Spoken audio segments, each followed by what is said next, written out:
des lieux donc à une démarche contradictoire avec la Chambre pour effectivement évaluer les marchés publics qui concernent les prestations intellectuelles. Alors, d'abord, relever peut-être ce que notre collègue a passé rapidement, c'est que il a été difficile à la Chambre, visiblement, d'identifier l'ensemble de ces prestations intellectuelles compte tenu, et on peut le comprendre, de leur relatif éclatement sur un certain nombre de services internes au conseil départemental.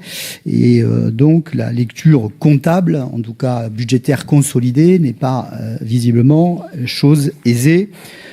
On ne peut pas en faire là le reproche ni au service ni au pilotage de tout ça. Ça fait aussi partie des éléments propres à la commande en matière de prestations intellectuelles, qui est une commande, on peut le dire, assez spécifique.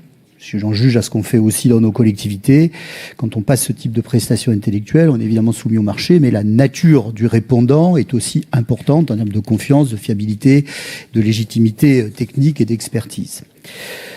En revanche, une question forte est posée par la Chambre, je pense qu'elle mérite en tout cas débat, en tout cas de la souligner, c'est la question, surtout dans ces périodes de difficultés budgétaires, la question de faire ou faire faire.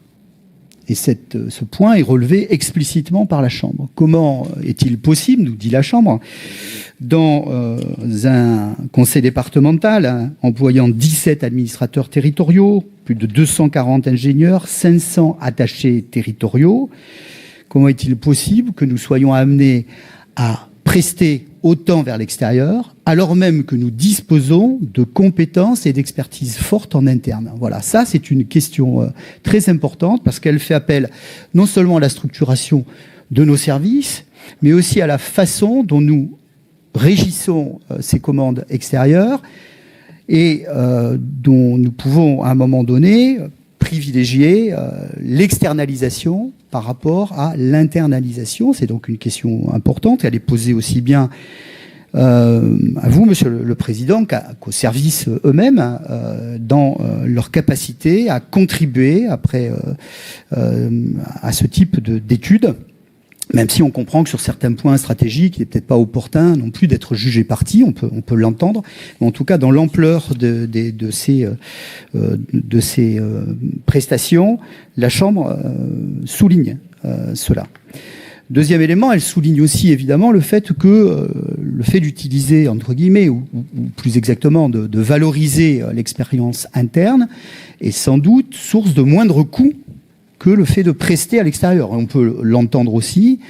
Les salaires de la fonction publique territoriale n'ont pas nécessairement été crantés sur ou capés sur ceux des consultants extérieurs qui viennent ici et qui, dans leur facturation, évidemment, n'ont pas le même taux horaire que ceux des services. Donc, premier élément important, comment mieux articuler.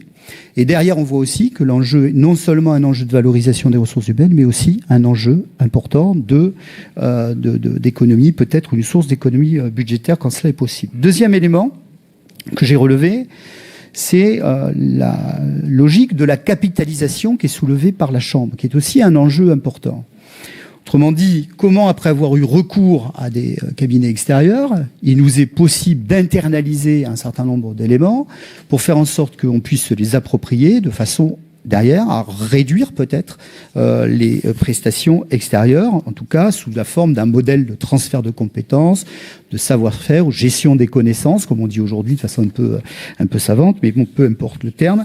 Et c'est aussi un élément qui est relevé par la Chambre. Et c'est le deuxième élément. Lui aussi touche à l'articulation et au rôle des services sur ce type de mission.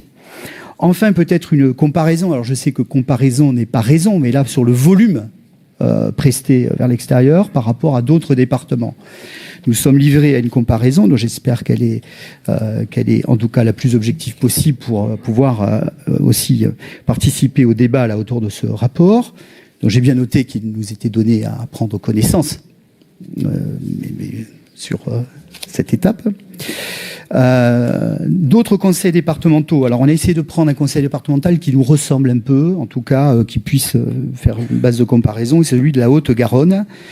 Et il apparaît, quand on sollicite les budgets de la Haute-Garonne de façon un peu fine, là, pour essayer de voir si les niveaux d'engagement sur ces prestations intellectuelles externalisées est le même, qu'il y a une différence significative entre le département de la Haute-Garonne. Alors peut-être parce qu'il fait plus, appel à ses services internes, mais la différence est significative puisque au Conseil départemental de Haute-Garonne, en moyenne sur cette même période, nous avons pu établir que le nombre de prestations s'élevait à 265 prestations de conseil pour un montant de 12,5 millions d'euros, et ce qui nous semble 265 prestations sur la période considérée, hein, si la comparaison a été bien faite. Donc voilà.